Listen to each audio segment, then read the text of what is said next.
خب سلام دوستان عزیز، چطورید؟ حالتون خوبه؟ امروز میخوایم بریم تو دل طبیعت، آتیش کنیم، یه غذایی بخوریم و یه روزم از زندگی شهری و کار و استرس و اینا دور بشه. فشار کاری ذهن آدم رو تحت تاثیر خودش قرار میده دیگه. گاهی هم لازمه که خودتو بسپاری به طبیعت، ریلکس، آروم، جدای از دنیا و انسان‌ها و اخبار روز دنیا و استرس و تنش‌های فکری باشی. بهترین دارو واسه این حالتا، واسه آدم در این موقعیت‌ها، بهترین دارو واسه انسان به نظر من اینه که خودشو بسپاره به طبیعت. عالی میشه. میزون با ما همراه باشید. خب دوستان، اگه گفتین اینجا کجاست، آوردیمتون یه جای قشنگ،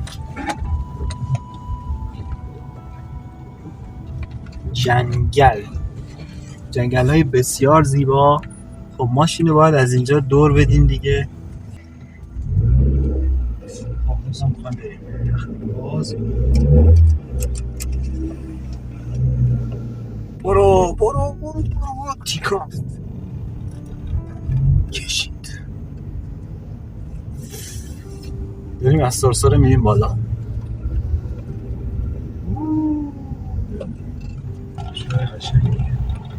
احتمالا همینجا کم کنیم. قبلش باید ماشین رو یه جای خوب بذاریم که جلوی تردد نباشه.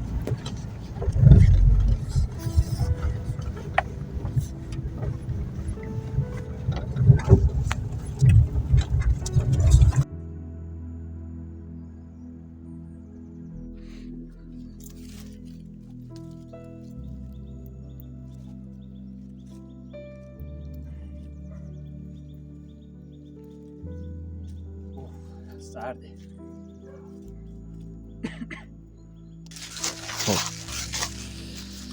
خب جای خوبیه واسه اینکه یه آتیش روشن کنیم، اما باید قبلش کلا برگا رو از اینجا جدا کنیم، زمین صاف باشه که آتیش به برگای دیگه هم سرایت نکنه. یه مقدار چوب خشک هست این قسمت ها، برای آتیش کردن کفایت میکنه.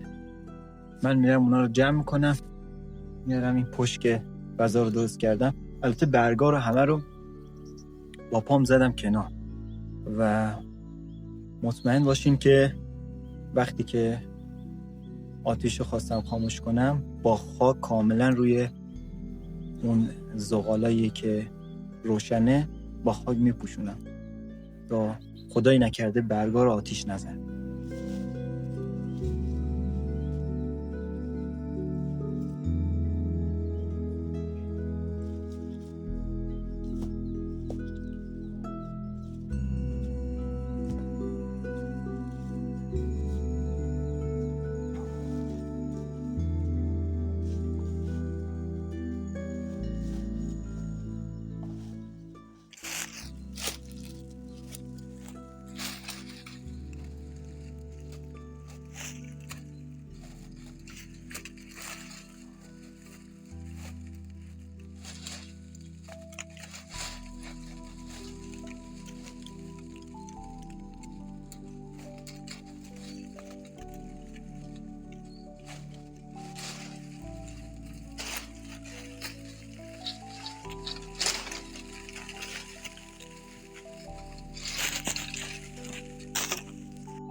یکی یه دونه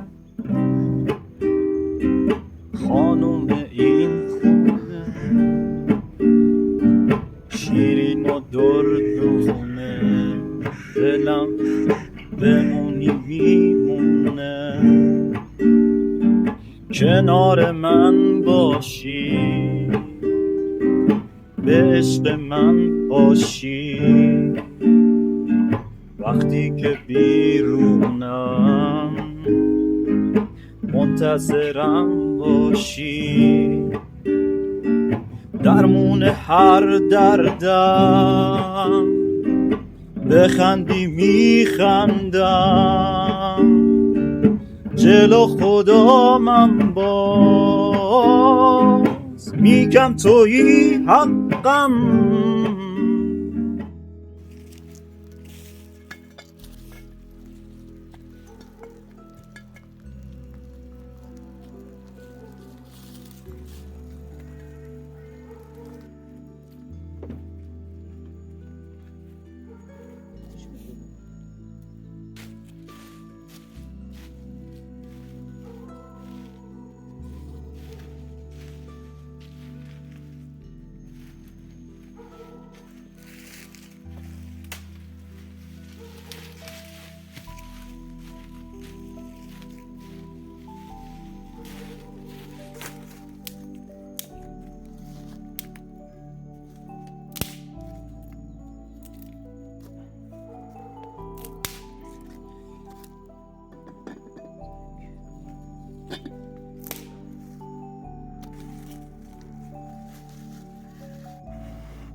اوف، به به چه غذایی، دلتون نخواد.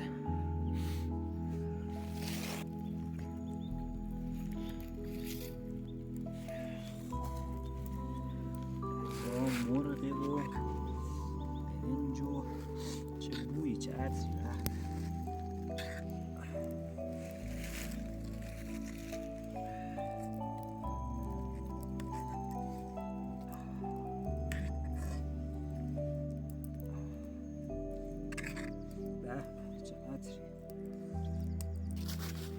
البته ما حسیرم آوردیم، ولی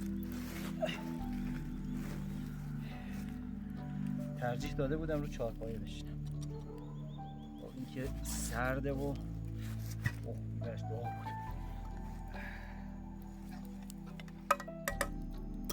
بسم الله الرحمن الرحیم. به هیچی بهتر از غذا نمیشه.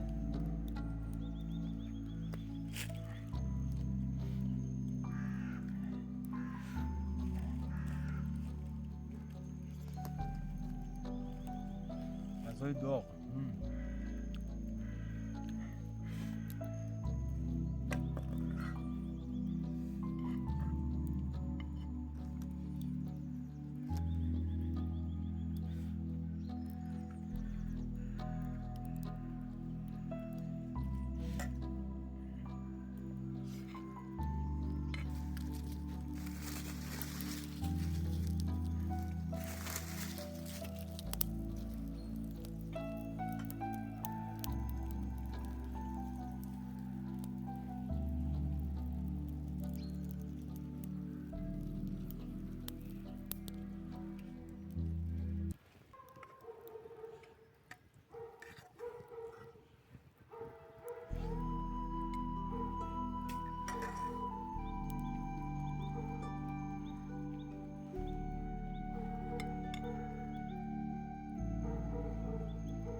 من عاشق غذای داغم. عالی. یک ذره سرد باشه اصلا دوست ندارم.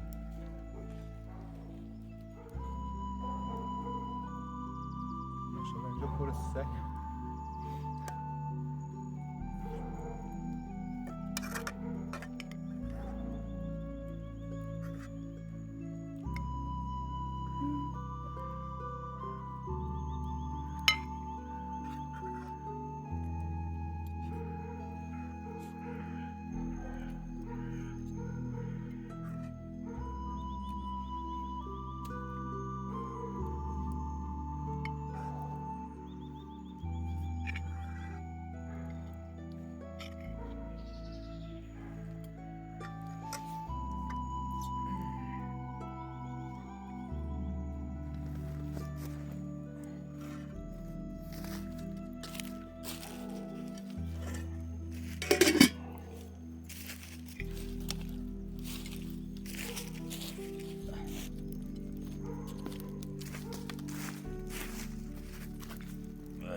غصلای درخت فوق‌العاده ان برای روشن کردن آتیش، چون کاملا خشکن.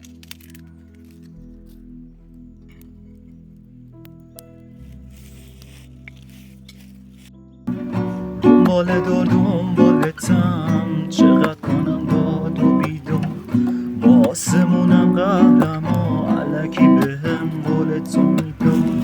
سر تو ماهو پس زدم، آخه میگه اون نمیاد، کهکشونو کاری کنی که شب ستاره هم بیاد. ستاره یواشکی تو بیا، یه وقت نبینن تو رو، خوش ندارم نامحرمی، یه وقت نگاه کنه تو رو. میگی کشتی تو منو، میگم حقت نرو، میگی پس بده دلو، میگم مگه دادی تو دلو.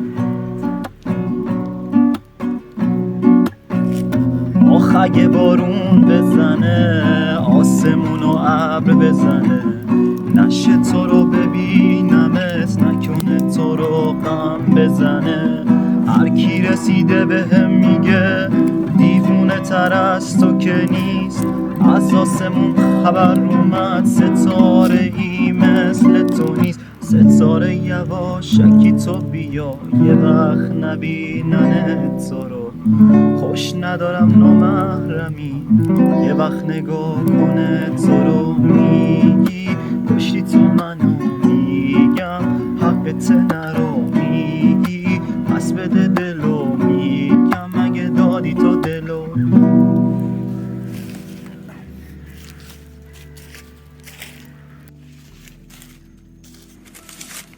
خب دوستان، یا تو جنگل آتیش نکنید، یا اگر آتیش هم میکنید چیکار کنید؟ اول آب بخورید، بعد آتیش رو خاموش کنید حتما. بسم الله، بسم الله هم بگید تا شر چی شد اصلا، تا از شر اجنه و بسم الله و شیاطین در امان باشید. ببین کامل خاموش، تمام. سلامات. و این که از این الان زشت کرد چهره طبیعت، چهره زیبای طبیعت رو خیلی زشت کرده. باید چیکار کنیم؟ باید ببریمش زیر خاک دفنش کنیم، جوری که اصلا رد پای انگار از ما نبوده.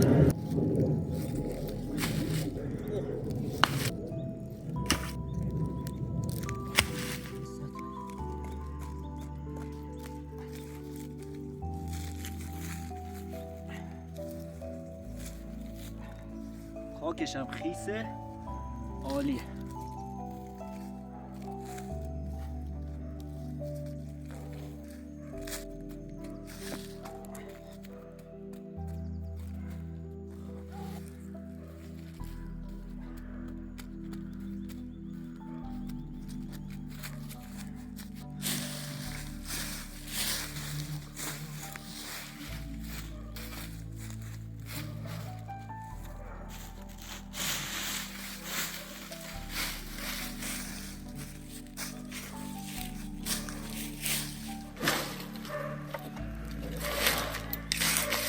پلاستیکا، چیز پلاستیکی و اینها رو هیچ وقت تو طبیعت رها نکن، اینا باید جمع بشه.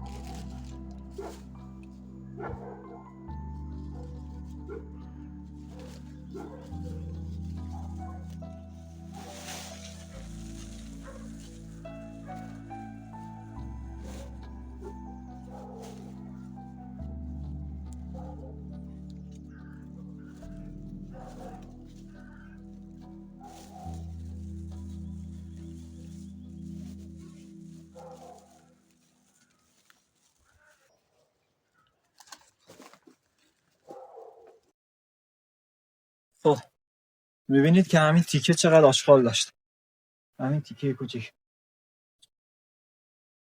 ما کلا باید یه روزی بیایم همین مسیر رو تا آخر قشنگ کیسه‌های بزرگ بیاریم و آشغالاش رو سر تا سر جمع کنیم. خیلی آشغاله، ولی خب بازم همینم غنیمت بود یه پلاستیک داشتم. دوستان عزیز، کم کم باید خداحافظی کنیم و تفریح امروز ما هم به پایان رسید. خدا نگهدار همتون. یا الله.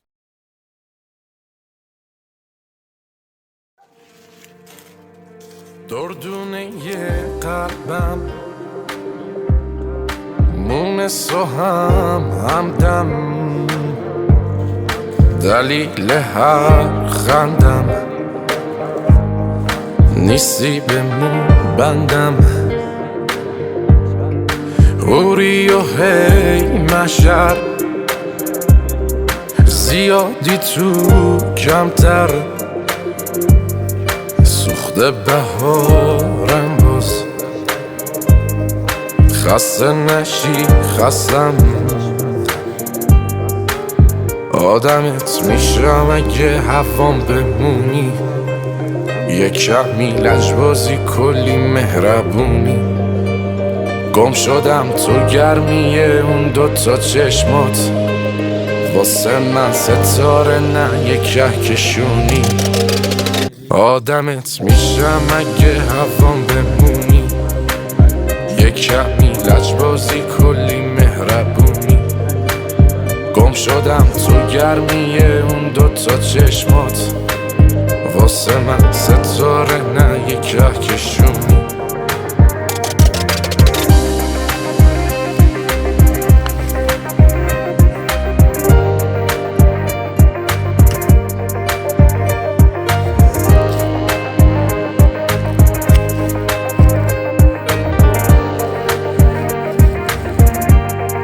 یکی و یک دونه خانوم این خونه، شیرین و دیوونه، دلم بمونی میمونه. کنار من باشی، به عشق من باشی، وقتی که بیرونم منتظرم باشی. درمون هر دردم بخندی میخندم، جلو خدا من باز میگم تویی حقم. آدمت میشم اگه هوام بمونی، یه کمی لجبازی کلی مهربونی. گم شدم تو گرمیه اون دوتا چشمات، واسه من ستاره نه یه کهکشونی. مصطفی مومنی.